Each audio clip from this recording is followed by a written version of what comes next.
Now, when it comes to that student file submission, there's a header row and a trailer row, and those are very important. Those help us know the file you're sending is for a student tracker service. The header is very important that all of those fields of data are in there. The trailer row helps our logic know that this is indeed the last row of students and I don't have to read anymore. And then you have in the middle of the header and the trailer row is the student information. We call it your student detail row. You have to send us your students' names and dates of birth. Those are the most important pieces of information. And it's important that you put the student's full name. Like my brother's name is Steven. Growing up, he was always called Steve. So when you submit students, it's always best to use their proper name because we are matching them against the college records. And in college, because of financial aid, et cetera, the student's proper name is more than likely what they are going to submit to us. It is helpful to submit the student's middle initial when you put in their names. And when you submit their dates of birth, I know we ask for that to be in a very specific format of year, MMDD, like 1960, 07, 23. And it's important that the date of birth is in that format. There's a search begin date. The search begin date is a field that you put in your file next to each student row. What this is telling us is this is the date I want you to start looking for enrollment or degree records. It's a way to help you narrow the data that we can return. It helps us when we're searching through our database of millions of records.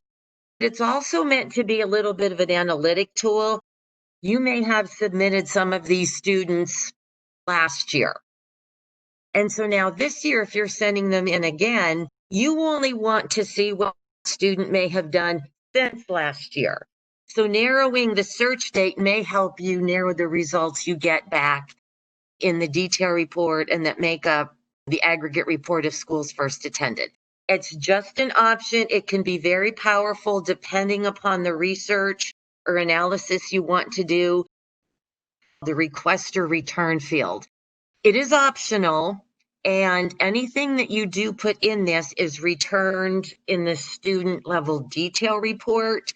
So if there is something unique about a student that you would like to be able to do analysis on after you get the detail report, maybe you want to put first in my family next to the student so that you know you're separating out those students and you can then aggregate them when we return the data to you.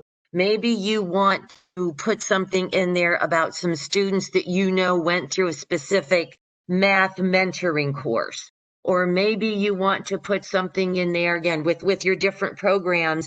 You have helped your students understand the FAFSA process. So you may choose to put FAFSA in there for those students or those students that you know completed the FAFSA.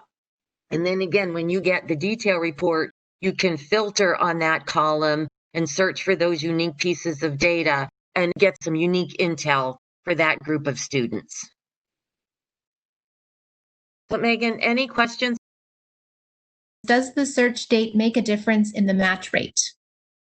It's possible that the student may be matched, but the search date you use is such that the student doesn't have any records past that date. Kind of tricky when it's referred to as does it help the match rate? Can there be different search dates for different students? Yes, you can have different search dates for different students. And that depends on you and how you're doing your analysis and how your agreement is set up. Sometimes subscribers put a group of students in one file, and to help you when you get the results back, those are all going to be students that you put a search date of 8/15/2020. But then there's another set of students that you're looking for that maybe they've been in your program for a long time, so you want a comprehensive list. You may choose to use a search date of 8/15 2016. When is the best time to submit your student tracker file? This goes back to the colleges and their reporting. You also want to see the most current data on that student, which is why we recommend not sending a file right at the very beginning of the term. You could, it's entirely up to you, but know that the student status may change, or it's possible you may not have some data returned because one or two colleges are a little bit late getting data to us. That's why we generally say mid to late October, ideally mid-November if you can wait. In the spring, we're thinking late March, mid-April, and many organizations send files in the summer, mid to late August. These are the best times. I cannot guarantee you that you will have every college's data. Again, every college is different. This is just some of the best practices. There is a lot of good information on the Student Clearinghouse website, studentclearinghouse.org. The file submission guide is out there.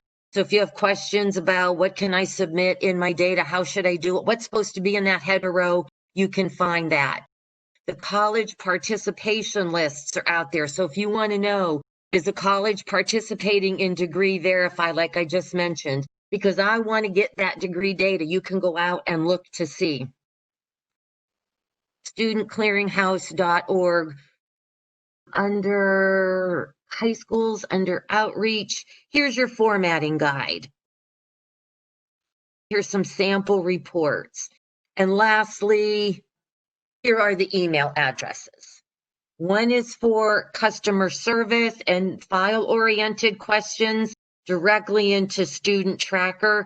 If you have questions about your contractual relationship, Brad and our other colleagues man this mailbox. They would be able to help you. Thank you, Michelle. We have had a couple of questions about matching and Social Security number. Social Security number is optional. And Michelle, if you just want to speak to that a little bit. In your type of service, there is an option for you to submit a consent-based query.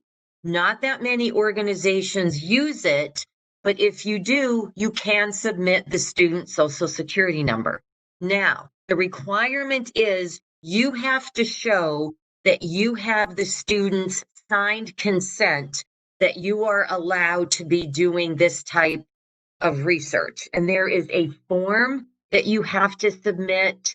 As a general rule, we do not use the student Social Security number in the student tracker matching algorithm unless you have gotten approval to do a consent-based search.